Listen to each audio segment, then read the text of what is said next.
Hello, welcome back to the Gadget Show YouTube channel. My name's Mark and I've been drafted in to take a first look at new technology and gadgets.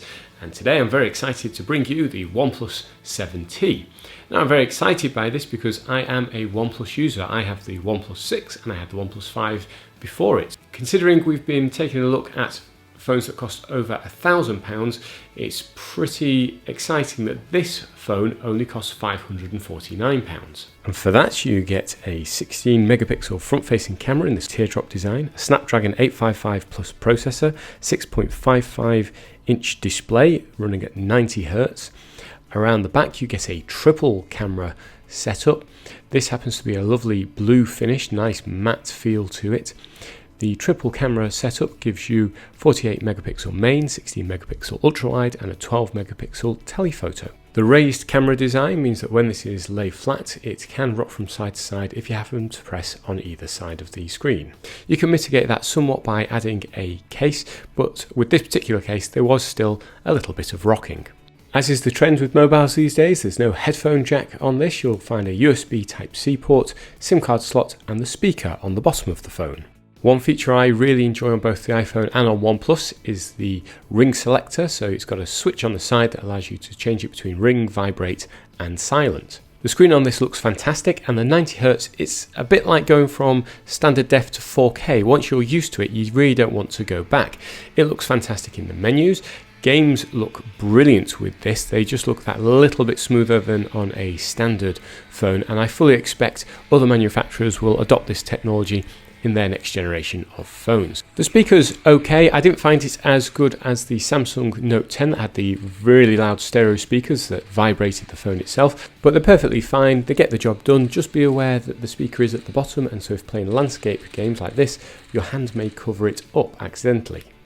One thing I'll say about OnePlus, they try very hard with the camera, but it's never quite as good as the competitors. The 7T is no different. It is a very good camera. I wouldn't say it beats the iPhone or Samsung Note 10 though. For day-to-day use, I think the shots are generally very good. I like the fact we've now got 3 lenses to try different shots with, and this can do some very close-up shots as well. I've often tried to use mobile photography for close-up shots of products and find that they sometimes struggle, whereas the 7T seems to have this nailed quite nicely. So you can take a nice wide shot if you want, and as you get closer you can see that actually the item is still staying well focused. At this distance I typically find photos can be quite blurry, but here you can see there's plenty of detail. As well as video and photo, you do get time-lapse mode, which is pretty standard these days, and the time-lapse mode on this has been improved over previous versions. I've found focusing could be a bit of an issue, it can go in and out, but actually the focusing on this is so good that if you speed this up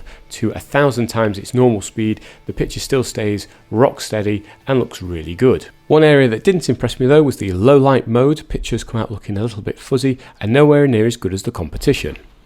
So for those of you who've watched a couple of my other reviews, you know I love a good walking camera test. This is from the front-facing camera of the 7T, and the reason I do this is because when I'm out and about for my own channel, I'll often use my mobile as a main camera, and I want to make sure that I've got a nice stable image if I want to do this kind of vlog style, and I want to make sure I've got decent quality on the front-facing camera as well.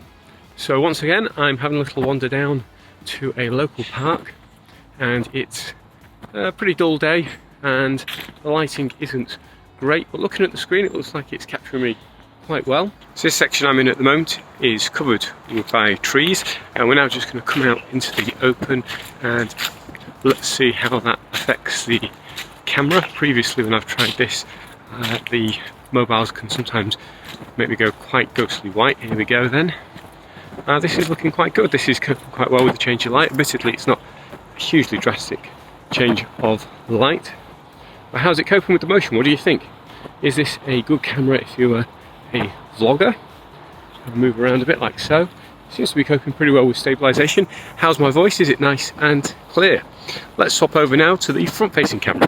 So here's the front-facing camera. I've got it on ultra-wide mode to make sure I'm in properly. I imagine that might give me a slightly elongated looking arm.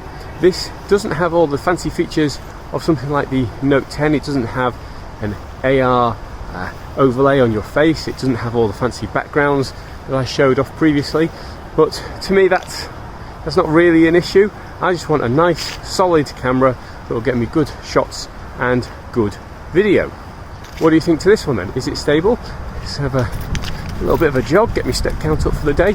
Is it keeping me in shot nice and stable? Now let's swap to the non-wide view camera and see what you think to that. So here we go, this is back to the normal camera. Which do you prefer? Which looks better?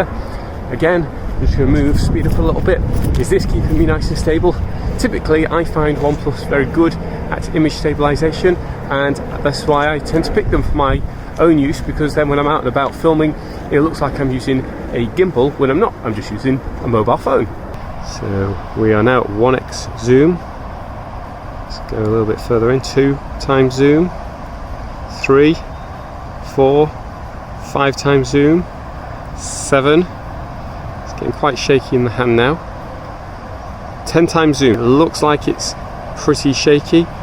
I can't really make out the wording that well, so it's not performing quite as well as other mobiles I've tried recently.